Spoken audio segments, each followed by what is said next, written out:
If you got a question or a story to tell, from the smallest town to the big city belle, got a business dream you're hoping to start, or a question on elections and how to do your part. Now Brian's here and he's ready to listen to the good people of Arkansas. The mission, he served the nation, now he's serving you for a stronger future and a vision that's new. Welcome to the Ready Room. Got a question? Let's talk it through. Welcome to the Ready Room, where your voice is heard and the people rule.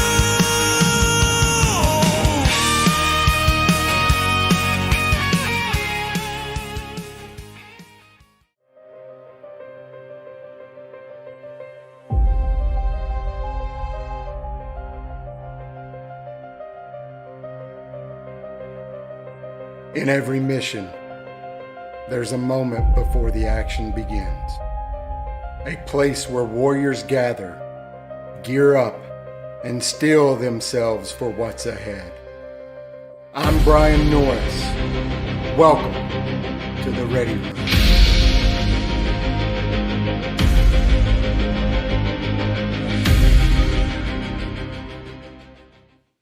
Oh man, welcome back, champions. Sorry about last week on Facebook. I guess we got zucked. Didn't like the messaging. We were about to break some news, Jared, and we got cut off of that Facebook. So can't control everything. But if you want to go back and see what you missed on Facebook, it's on YouTube and it's on X. I guess we could have posted a link on Facebook, but yeah, guys, I'm busy. Whatever. It happens. Things get in the way. But anyway, please like, share, spread the news, spread the gospel. Establishment's over. It's a new day, a new Arkansas, a new generation. It's our time. I'm putting into work. You're putting into work. We're going to make this thing happen. It's coming together. It's going to be fantastic. It's going to be so good you don't even know it, baby. You know what I'm saying, Jared? Oh, yeah. It's just one of those things like you just know. You feel it in your bones. I feel it. It's so good, especially after this last week, which was a phenomenal week all over the place. Went to Searcy County for a meet and greet, went to Cross County for a GOP meeting, went to Baxter County for a meet and greet dinner thing that they had there that was fantastic. And then last night I was out in Mansfield, Arkansas for Resident News Network's panel meet and greet, question and answer from the audience, which was also fantastic. And last night, shout out to Scout Stubbs. I finally got to listen to her sing in person, and she did a fantastic tribute song with some Creedence Clearwater Revival for the late Senator Gary Stubblefield. And she also sang the national anthem, did a fantastic job. And she's also killing it out there on the campaign trail. Looking forward very much to working with her and bringing about some generational change when it comes to Arkansas. She has, guys, if you haven't tuned into her and checked her out, or if you know people in her district, she's over by Conway, Cleburne, up in that area. Check her out. She's got some really sharp ideas when it comes to business, creating wealth, getting government out of your way. She knows the struggle. I mean, she went through it. She, if you haven't heard her story, she started a small business, and her husband started it on credit card debt. Like they just went full tilt. They were like, you know what? We're burning the boats. We're going for this thing. And I don't remember how much she said she put on credit card, but she was like, we were sleeping in the floor of our business and running this business on a credit card. Now they have 4 stores throughout the Conway area and are just killing it. And they did it on their own. They did what they had to do to be successful. And she says when she's out, her only hindrance and problems, beginning and now, has been government. You know, Reagan said the 5 most terrible words in the English language are, I'm from the government and I'm here to help. Yeah. right? So she got some of that help and has a great story behind it. So definitely going to be leaning on her for some ideas and a lot of other small business owners across the state. But also this week, I had to leave the state for a few days for work. Got out to see a little bit more of the countryside. A lot of driving. I don't know how many freaking miles we put on this week, but it was a lot. I think I'm over 26,000 something miles now. And of course, please chime in on the chat with any questions, any comments, and we'll hit them up in real time. So let's do some observations over this week while traveling around with you, the good people of the state of Arkansas. One of the main things that I heard several times over all these different locations was they feel like they don't have a voice in Little Rock. They're like, they just do whatever they want to do. We tell them we don't want a prison. The legislature even votes 5 times against a prison, and they're building a prison. We tell them we don't want tax increases, and they get tax increases. We tell them that there's things that we don't want, and it ends up coming up, like things for schools and special elections and all this stuff.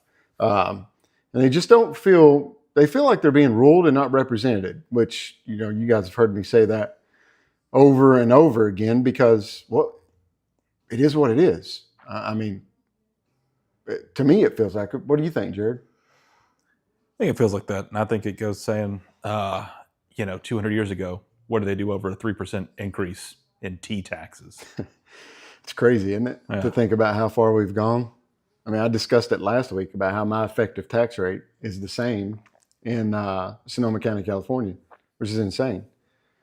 But I don't know. I think it's going to change. I hope it's going to change. I just kind of feel like that right now the sentiment is we don't care. We're going to do what we want to do because we have a plan. We think it's going to work. But the problem is we've been doing the same thing for 50 years plus in Arkansas. And if nothing changes, nothing's going to change. I mean, we're at the bottom of near every quality of life metric. We're at the dead bottom. And if nothing changes, guys, nothing changes. So remember, early voting starts February 17th. Drag your peoples to the polls and vote. And please give me an opportunity to earn your vote. Tell everyone you can about me. Turn them on to me. Tell them to ask me some questions. Invite me over to their house, and we'll figure this thing out. Another thing that was coming up when I was out and about was distrust in the system. They want to, some people were saying, well, I'm not necessarily against machines, but I don't like what we have now. Some people were completely adamantly against the machines. And some people were agnostic on either system, but the common denominator is they don't trust what we have. And you guys know I don't either. But there's got to be a way that we can have a seat at the table and have some conversations about this and figure it out. In the state of Arkansas, counties are allowed to decide how they're going to conduct elections. The Secretary of State's office does certify the manner, and so he plays a role in it. But it should be left up to as local as possible. I'd like to see more counties having a say in how their votes are taken and counted. I think that's anytime that you get the lowest level possible and closest to the people, I think is the best solution. Now, there are some criteria that have to be met that are non-negotiable. Certain aspects of security, meeting DoD cybersecurity standards. That's a non-negotiable. Ensuring that all the components, if they choose a machine in a county, ensuring that all the components are manufactured in the United States with clear chain of custody. That's a non-starter. And one of the other things I've learned now, I don't think a non-starter for me, it's not that I don't think, but a non-starter for me is EPO books. Reading some more of that book, Stolen Elections, which you guys have heard me talk about. Still going through it, pretty close to being done. After reading how they actually go through and establish how they're going to cheat, we can't have EPO books. We have to get rid of them. They cannot be a part of the process at all, because they use that metric. They get all that data of everyone that's going to vote, and then a year out, they can start planning, and they know exactly how many people are registered and available to vote. And then they see how many times has it been since this person voted. And then they can safely say, well, we anticipate we've got this many people that are not going to vote this election cycle. And so they just wait it out. And then as the data starts coming in, they can figure out, because they're going to be able to know how you voted. It's in that barcode. They can say that it's just a ballot on the barcode, but I can't read barcode. You can't read barcode. I'm telling you, there's got to be more in that barcode, and we don't know, which is improper. But they can start putting that math together, and as it gets closer, they can see how many votes they're shy on what it is they need, and that's when they can start running the gambit. And they can bring people in, maybe do some, depends on the machine and where they're at. Like Arizona is a little bit different than Arkansas. It's a little bit different in Georgia. It's a little bit different in Pennsylvania. But they have different mechanisms to pull the trigger. But it all starts with the e-poll book. So that thing's got to go. No questions asked. And another common denominator that was being spoken about when I was out and about was everyday pressure. Families are feeling it right now. Prices are still up. They're feeling hopeless. Thanksgiving is not going to be like it has been in the past for them. Christmas isn't. It's coming up on that season when added expenses get added on to families, and they want to be able to give their family members things. But when you're looking at costs of everything is going up, incomes are not going up, but everything else is. Some tough decisions are having to be made, and people are feeling the pressure. They're feeling it at the grocery store. They're feeling it at the insurance. They're feeling it on their house payment. They're feeling it on their utility bills. They're feeling it everywhere. And a lot of people were telling me, this year, Thanksgiving is going to be bare minimum. And my kids, if they get gifts, they're only getting one or two and nothing big. And that's not thriving. That's getting on below surviving. And what about the families that go out there and just swipe the credit card again? Because that's going to happen. They're going to feel the pressure. They're not going to want to not give their kids anything. And so they take out a credit card, and now they've amplified that problem even more. We can't keep doing what we're doing. It's not working. It's not going to work. It's proven for over 50 years now. This game that we've been playing is not going to work. What's the definition of insanity, Jared? Trying something over and over, expecting the same or different results. And expecting a different result. Team, anybody that's in office right now, if you look at their key performance indicators, they're failures. They are failures except for a select few. If we continue putting these people in office, we're going to continue getting the same result. They're not working for us. The rich have gotten richer, magnificently so. The wealth gap is larger than it's ever been in our nation's history. While the middle class is disappearing and the poor continue to get poor, something's got to give, something's got to change. And again, if nothing changes, then nothing is going to change. So think about that when you're getting ready to vote. If you see a title next to a name, do they really deserve to get that seat back? What have they done to improve and benefit you? What have they done to make our state better? What have they done to make your life better? What have they done to elevate the average everyday Arkansan? If that answer is not much, try something else out. What do you got to lose? We're already at rock bottom. What do you have to lose? Take a chance. Take a chance on somebody that doesn't have a title, that's getting in there trying to fight, and who knows? Maybe a few of us newcomers can get in there with some out-of-the-box ideas and a lot of work ethic and good driven character that wants to actually do what's right for the people on his left and right and not just for themselves. I don't need this. I'm not looking to make this a cash cow. I'm perfectly fine. If this doesn't work out for me, I'm still going to be perfectly fine. But I don't like seeing the abject poverty. I know my people in this state are better than the rankings in which they are. I don't want to see another generation of children graduate being at the absolute bottom of the education level. I don't want to see people continuing to struggle to make basic needs be met. I want to see us have problems. It's like, well, I can't get that new car I want in blue. I guess I'm going to have to go with gray. Like those are the kind of problems we should be having in this state. You know what I mean? It'd be a good problem to have. I guess I can't remodel my kitchen this year because I just did the garage. It's going to have to wait till next year. You know what? I really want that new bass boat, but it's going to have to wait till next year because we're getting a pontoon. Those are the kind of problems I want to hear about. You know? So if you're out there, if you're listening, what's your number one frustration on how Arkansas runs? Whether that's elections or spending your tax dollars, drop it in the comments box. Let us know, engage in the conversation, and let's have a little fun with it. All right. So some news that came out this week, the governor did lose another Supreme Court case. And guys, if you go all the way to the Supreme Court and you lose, that means you're acting unconstitutional. That's what that means. So 5 separate times now, our governor has gone to the Supreme Court and lost.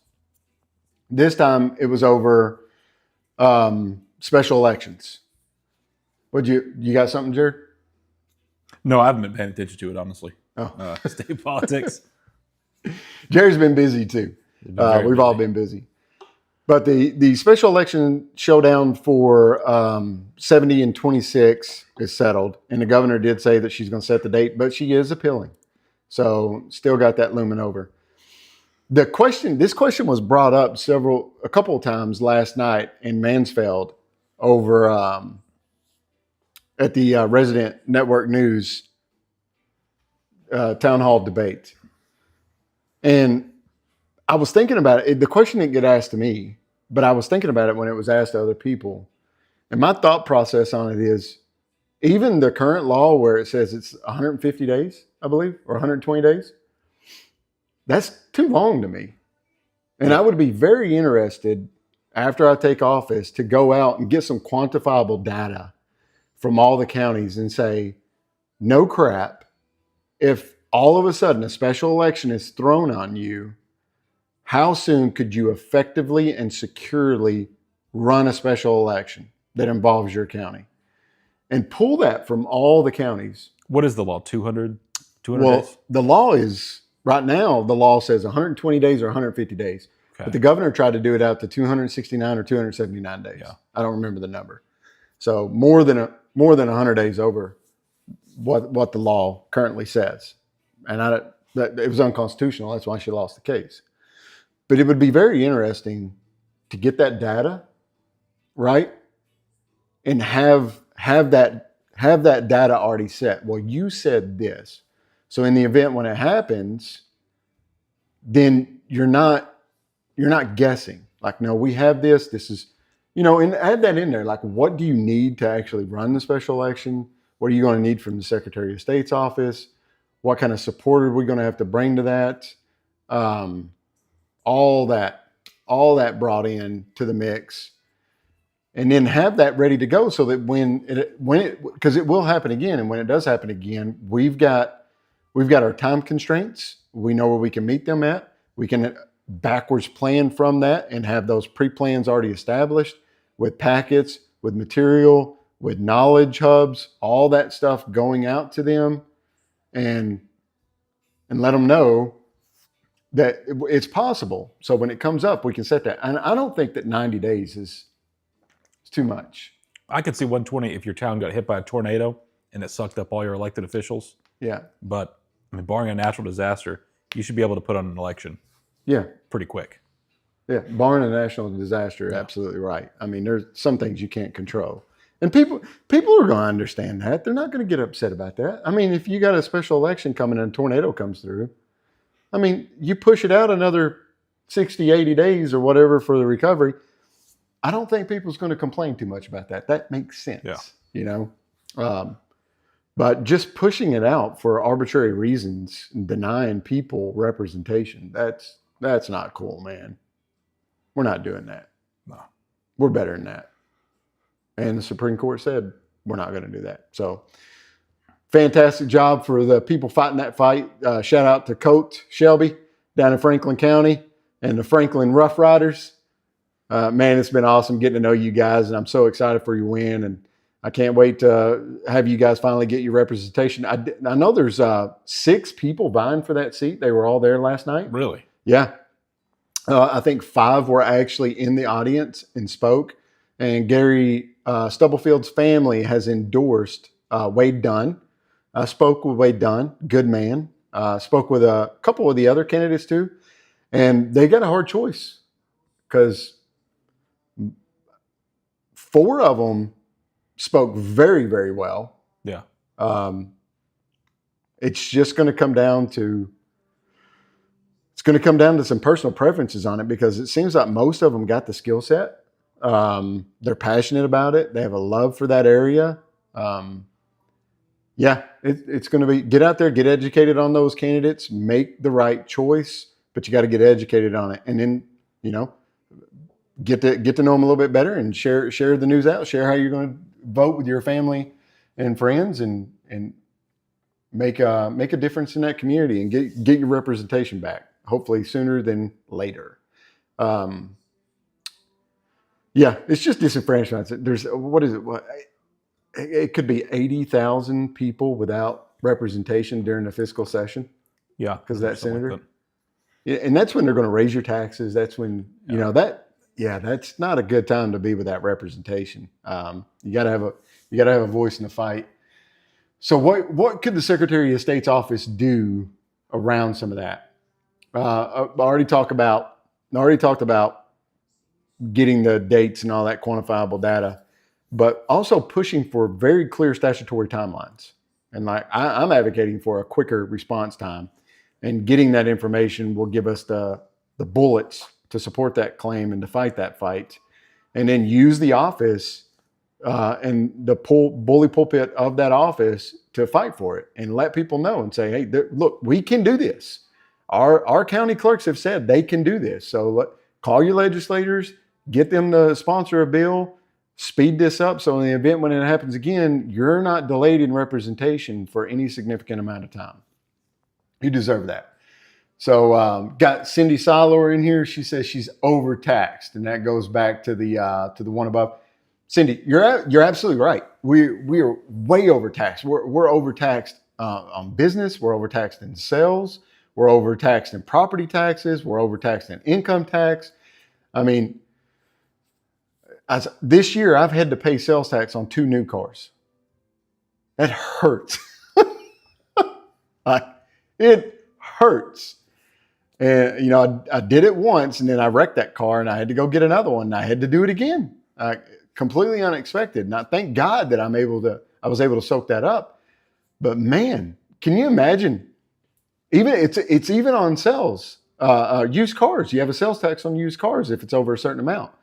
And if you're on the lower income scale and you're on a fixed income and you're going paycheck to paycheck, and then all of a sudden you have an accident and you have to go and get a new car, I think it's $2,500 and below you don't have to pay sales tax on. But what kind of car are you getting at $2,500? I mean, you're just throwing money away at that point.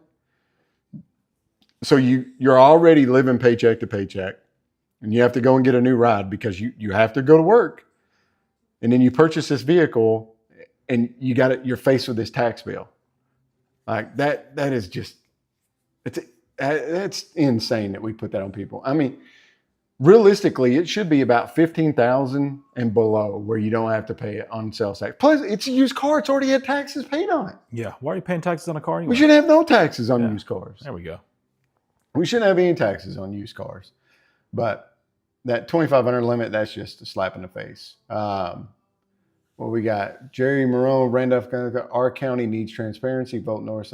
Thank you so much. I appreciate that one. Shout out to you, Jerry Moore. You're obviously a well-informed citizen. You obviously have great taste, and I commend you for that.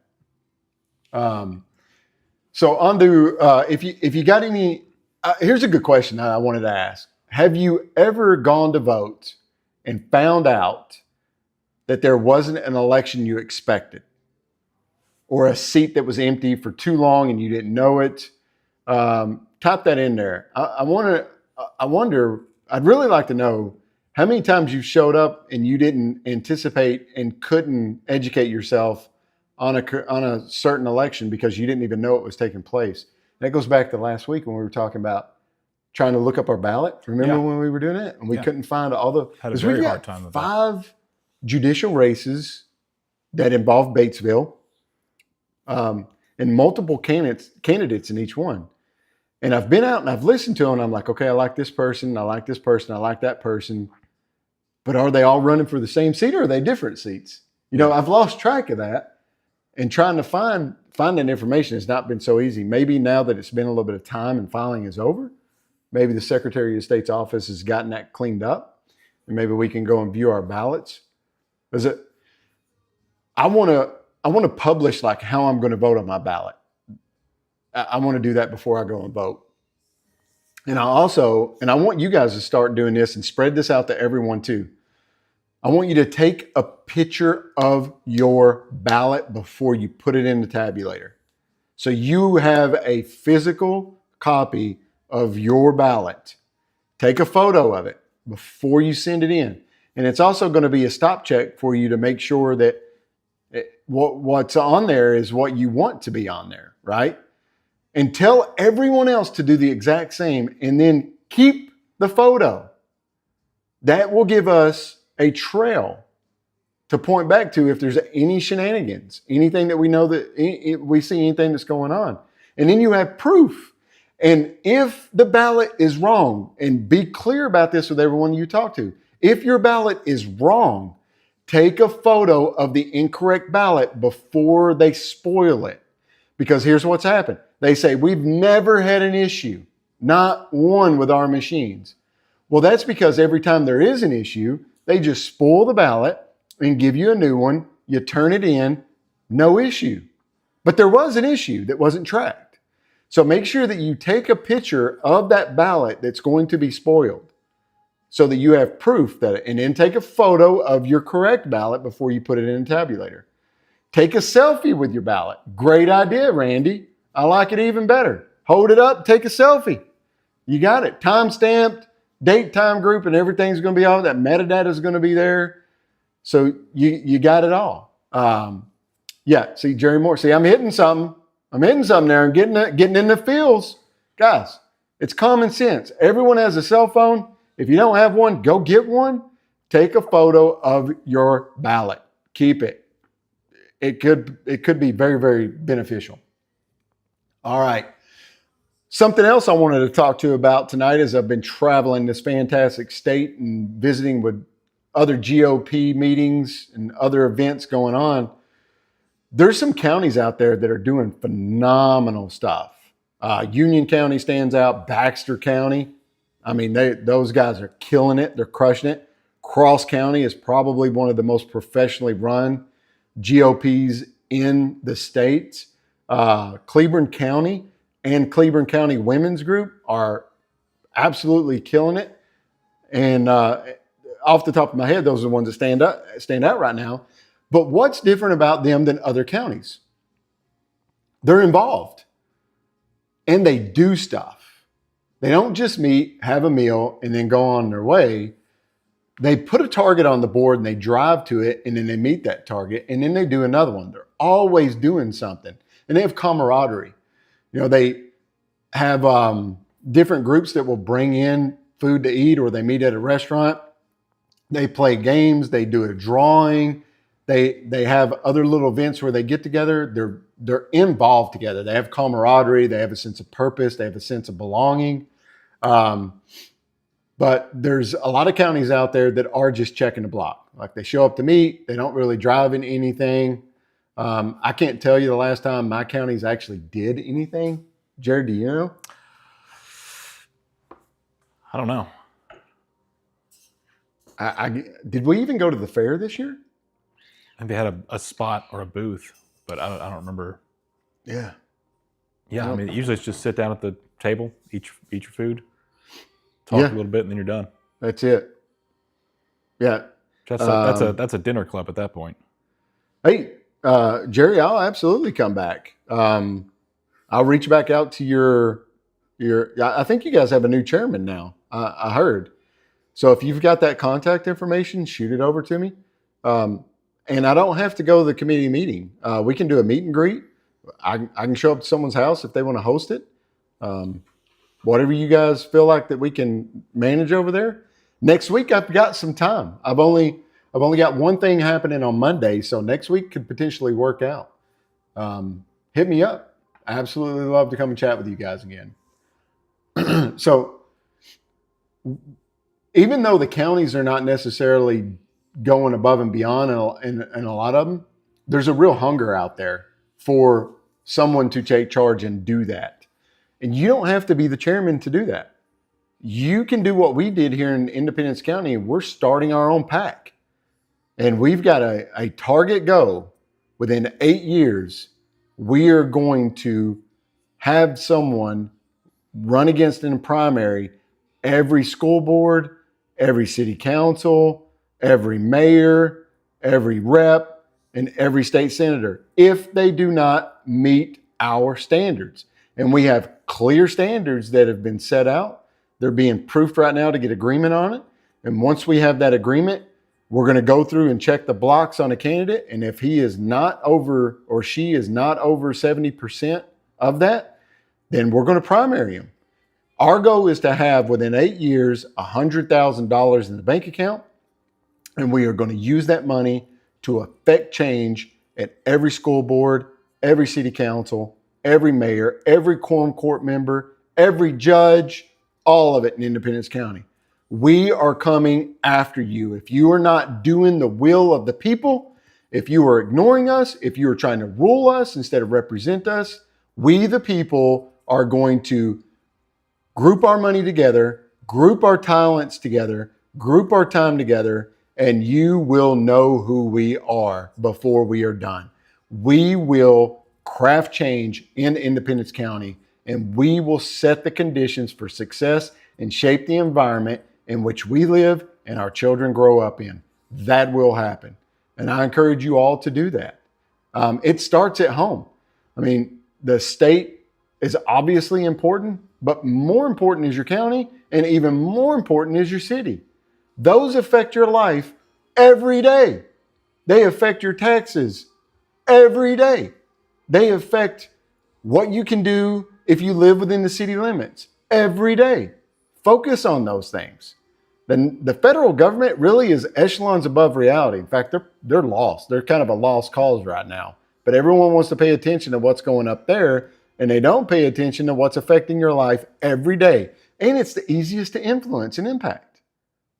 That's where you start at. And if you fix these cities and you fix these counties, you'll start to affect the state, and then it will bubble up. And maybe we can start to actually see quantitative change in our federal government. But we've got to fix our houses first. If we don't get our houses in order, we don't fix our local level, it's going to be all for naught because you're just going to stay frustrated. And you're going to keep chasing the next thing. Focus on what you can control. Input your energy into that. Input your talent into that. And achieve success there. You can do it. I promise you guys, you can do it. We got a plan. We got it laid out. I wrote our mission statement. I got the charter done. I got the 501c3 paperwork done. I will share that with you. You can have it and adapt it to your needs. We've picked a couple of names, but I think we might be scrapping the names that we've picked and maybe voting on some other names yet. So we haven't got it named yet. Our goal right now is to be set up and run and hold our first meeting in January with the full board. So I've got all that stuff done already.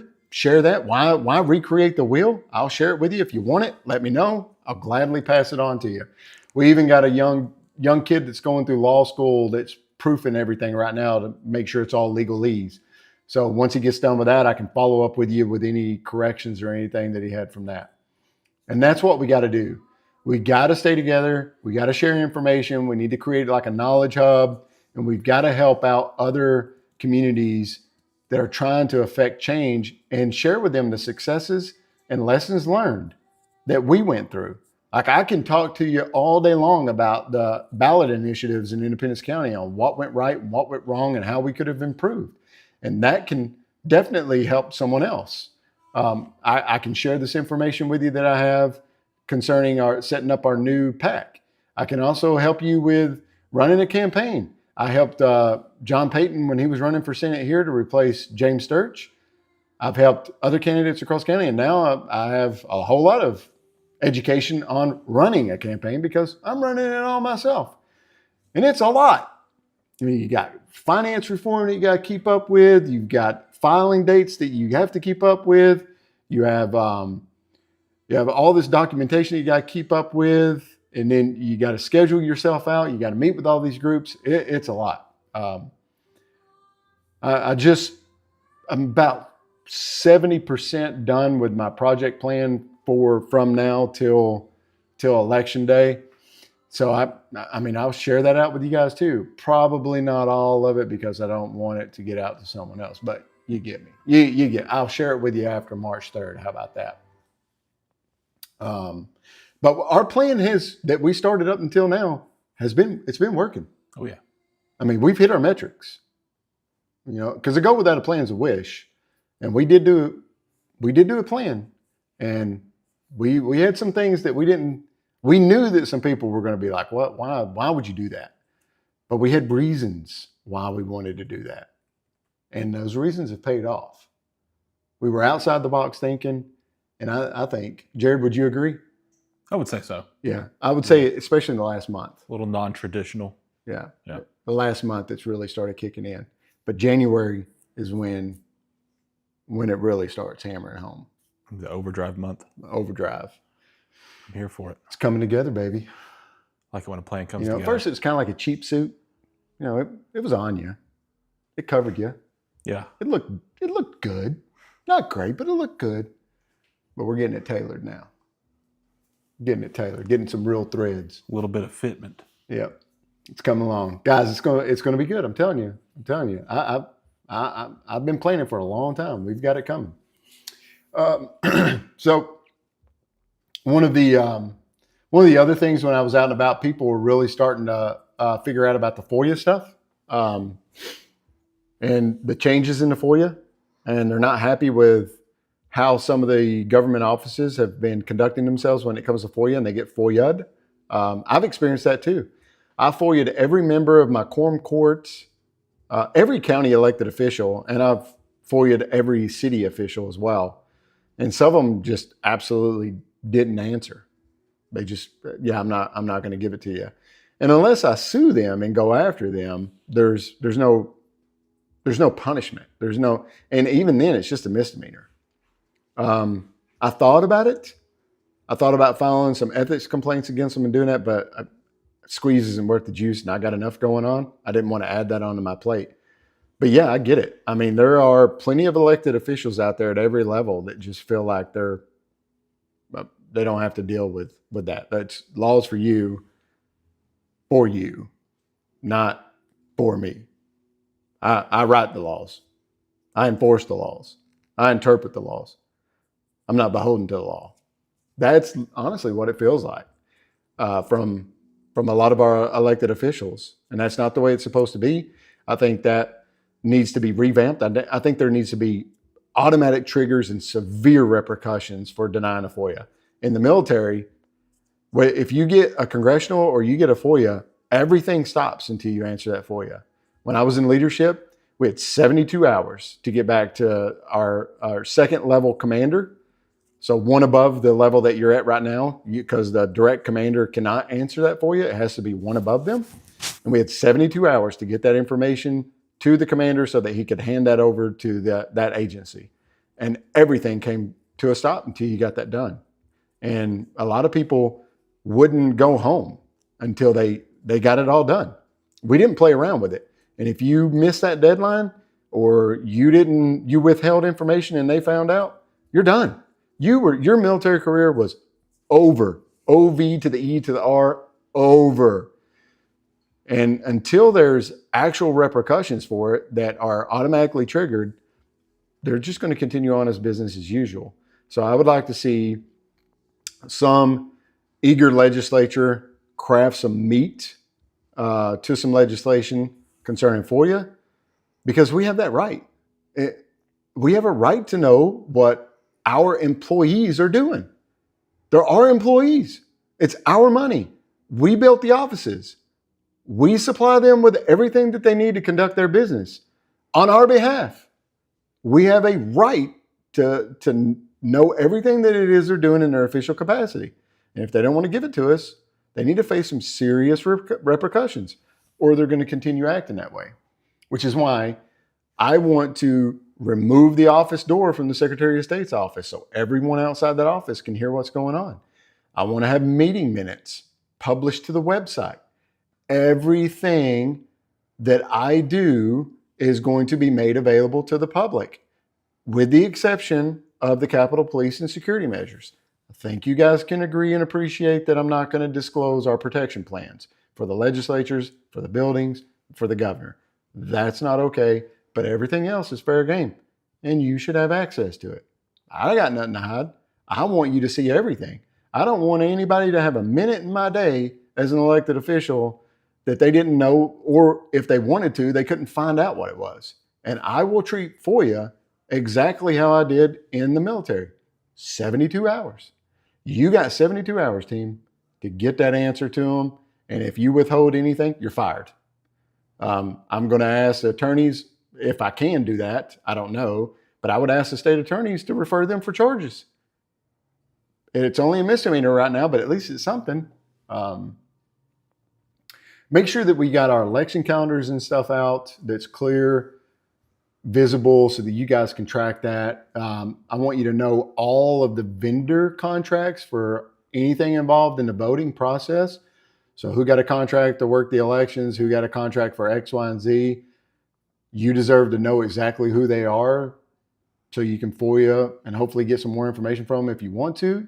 Making sure those special election dates are out there and good to go.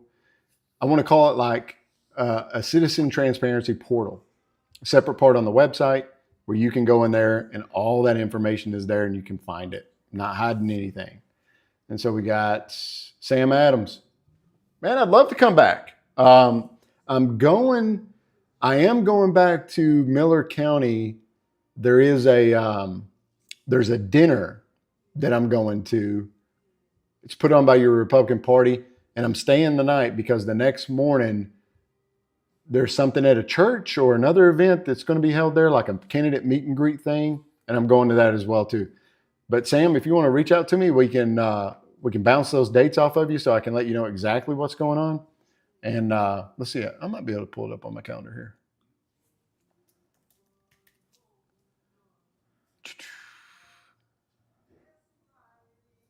January 22nd, 5 p.m. It's a candidate meet and greet at 324 East Broad Street. And on the 21st, on the 23rd, there's supposed to be another event during the day that I'm going to go to, which will be, I think, a Friday. I believe that's correct. I'll reach out to the contact on the other one and see if they've got any more information that I can pass out to you guys. So again, Sam, look at January 22nd. If we can work out something else, maybe I'll come early during the day on the 22nd. We meet for a lunch. We do something. Let's figure it out, man. Let's make it happen. It's going to be good. It's going to be fantastic. All right. So told you guys about everywhere I went last week. The only thing I have so far for next week, I don't know how this happened, is Mountain View GOP. So if you're in the Mountain View area, it's going to be at the Mexican restaurant over there. The address is, it's Los Locos on 204 Sylamore Avenue, and it starts at 5 p.m. That's a good one. I like that place. That is the best Mexican restaurant over there. Yeah. It's better than Mexican restaurants here too, I think. I think it's the only Mexican place in Stone County, probably. No, they got a few. Huh? Yeah, and Mountain View has a few. They got the one on the square. They got a couple others across town. They got the one on the outside of town going towards Marshall by the coffee place. But yeah, that's the best one. Check that out. Yeah. Mountain View's a good time. Yeah. Good food there. I like that coffee spot there. They got 2 good coffee spots. Yeah, a bunch of good coffee spots. You ever been to the Sasquatch Cave? Yes. Yeah, that's a good one. I like it. So yeah, if you're in the Mountain View area next Monday, the 24th of November, come out. If you know people in that area, tell them to come on out. Look forward to breaking bread with them and sharing our story, sharing our vision, and sharing how we're going to create generational wealth in the state of Arkansas and start thriving, not just surviving. All right. And so what can we do before the primary, March 3rd? If you're looking at the special elections and all that stuff, definitely get educated on them. Those 2 seats, 70 and 26.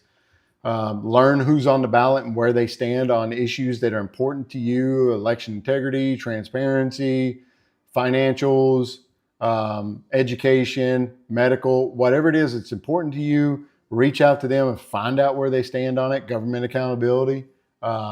We could use a lot more accountability. And then make sure that you check that your registration and address are correct. Remember, there's a new rule. If you are registered as a Democrat, you will not be able to vote in the Republican primary. If you are optional or registered as an independent, you can vote in the Republican primary. Right? Again, the only people that cannot vote in the Republican primary are Democrats. They've made that rule. That's the rule. So let everyone know. Make sure that your address is correct and make sure that you are registered to vote. Make sure that your friends and family members are registered to vote. Volunteer as a poll worker if you're able to. Volunteer as a poll watcher if you're available to. And team, if you're out there, remember, you can send me an email at norseforarkansas@gmail.com. We need poll watchers, and we need to get you registered and qualified to be a poll watcher. I would like to have multiple. Ideally, I would love to have one at every polling station throughout the state. Probably not going to happen, but we definitely want to hit all the big ones, especially the known problem areas, because we do have them in this state. And we want to have people on our team who are poll watchers. I know they're beginning to start drawing for ballot positioning, and I have been told that it's better to be there in person when they draw to see where you will be positioned on the ballot. So I'm going to get that calendar, and I'm going to be taking the mad dash around the state to try to make sure that I'm at every single county when they draw to see how you will be positioned on the ballot. And I will publish that calendar when it's out and ready. And if there's some way that we can link up with anybody that's out there as I'm traveling around doing that, love to link up with you and get to know you a little bit better. So make this, go to yourself. You're going to get 3 people that you know that are not registered, and you're going to get them registered. Make that commitment and make that happen. If we all start doing that, maybe we can turn around being the lowest voter turnout in the nation and bump those numbers up a little bit. Those are rookie numbers. It's rookie numbers, gang. We're better than that. We got to pump those numbers up, B. All right. And that's about everything that I wanted to cover tonight. Really enjoyed Baxter County meet and greet. They did a phenomenal job. That team there, it was at the Elks Lodge there. It was well organized. It was live stream, and they broke up the live stream so that you could clip it out very easily if you wanted to and find the person that you wanted to listen to speak. They were hard on their time allowance, but they weren't rude about it, which was nice. I hate it when they just shut you off. I've been to those too. Like you start getting into the groove and into the mix, and then that's it. You got to stop and you got to go out. So I like the way that they did it. There was a lot of grace in how they did it, and it gave you time to close out real quick and move on. I don't want to be disrespectful either. And if I'm on a roll and they give me, that 30 second or that 1 minute notification, I do everything I can to wrap it up. And then if they give me you're out of time, I wrap it up as quickly as I can and I roll out. At least get to say goodbye to the people and thank them for their time, right? As I'm going out. So Baxter County, different. The food was great there at the Elks Lodge. Yeah. Yeah. I had roast beef. It was cooked perfectly. And the potatoes were fantastic with it. I mean, I've been eating a lot here lately. Got to do some more PT. That one was fantastic. The one over in Marshall for Searcy County was a little bit different. They had theirs set up with tables all around their gymnasium. And you got to come up and spend as much time as you wanted to with the candidates that you wanted to. They were sitting at the tables? Yeah, the candidates were at the tables. And people just came in and went through. I liked it. I wish I'd have known it was going to be that way so I could have brought some more stuff with me and been more prepared. Because there were some tables that were like decked out to the nines. Yeah. And they were giving gift bags and they were giving all that stuff. So I wish I'd have been a little bit more prepared for that one. Brought the I didn't swag have any bags. signs or anything with me. I just came in there with some push cards and I didn't know what to expect. Although to Cindy's credit, if you're still on, Cindy, I did go back and look at that email, and yes, you sent me the information. I didn't read it. So it's my fault. It's not yours. Appreciate it. In the immortal words of Forrest Gump, I'm not a smart man. So whatever. I'm busy. I got a lot going on. It happens. I wish my table looked like yours, Cindy. It was legit. A lot of work went into that. Give yourself a pat on the back for it. Virtual high five. And then the one last night at Redacted News, it was at a school cafeteria. And, I spoke to the superintendent there a little bit. And I was like, man, I wish more schools would like have us in during the day. To a public school? To a public school, and just bring the class in the auditorium and be like, hey, dude, I'm running for office. You got any questions for me? Talk to me. What about the process? What do you think about it? What's important to your parents? What's important to you? Get them involved in the process, and maybe they'll want to be a part of the process a little bit more since it's more familiar with them. Like right now, it's just alien to kids until they get out. So I thought that would be cool. But they did a fantastic job. They honored Gary Stubblefield very, very well. I met his family, his daughter. Great people, sad loss. Just a bad loss for the people of his district and the people of Arkansas. We lost a good one, but they did a great job tribute to him. They had 40 candidates there last night, and they had staggered times based on the seat that you were. I had 5 minutes.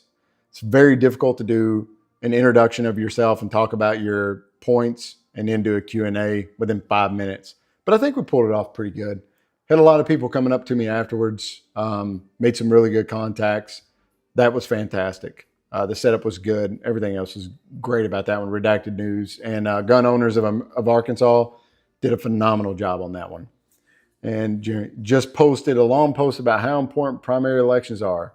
I will jump over to your page and read that.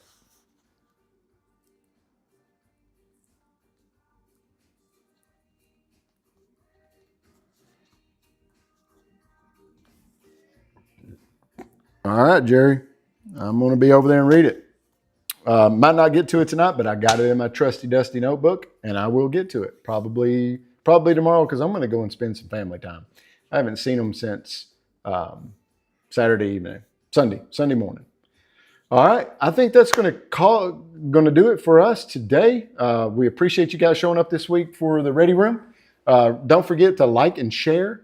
Tell everyone you can about us. Spread the word. Make it known who we are and what we're trying to accomplish and what we want to do. And I appreciate your guys' time. Appreciate you sticking it out there with me. And we will see you next week. We might be on the road, so it might be a traveling Ready Room episode. We'll see. Waiting on that one to come through. But right now, we're going to be right back here. It'll be me and Jared. We'll be hanging out, answering some questions, talking smack, and having a good time. And if anybody's in the area and they want to come on and chat with me and be on the show, come on by. Shoot me a note. I'd love to have you over. I'd love to chat with you in person. We can do it on the live stream. And if you're camera shy, you can hang out over there with Jared, and I'll just talk to you like I do with Jared. It's all right. He's got a face for TV. I mean, he's a good-looking guy. Face for radio, maybe. He's got a man bun and everything. He's stacked. So jacked. I don't know. I don't get it. Just kidding. All right, guys. Love y'all. It was great seeing you, and we'll see you out there on the trail.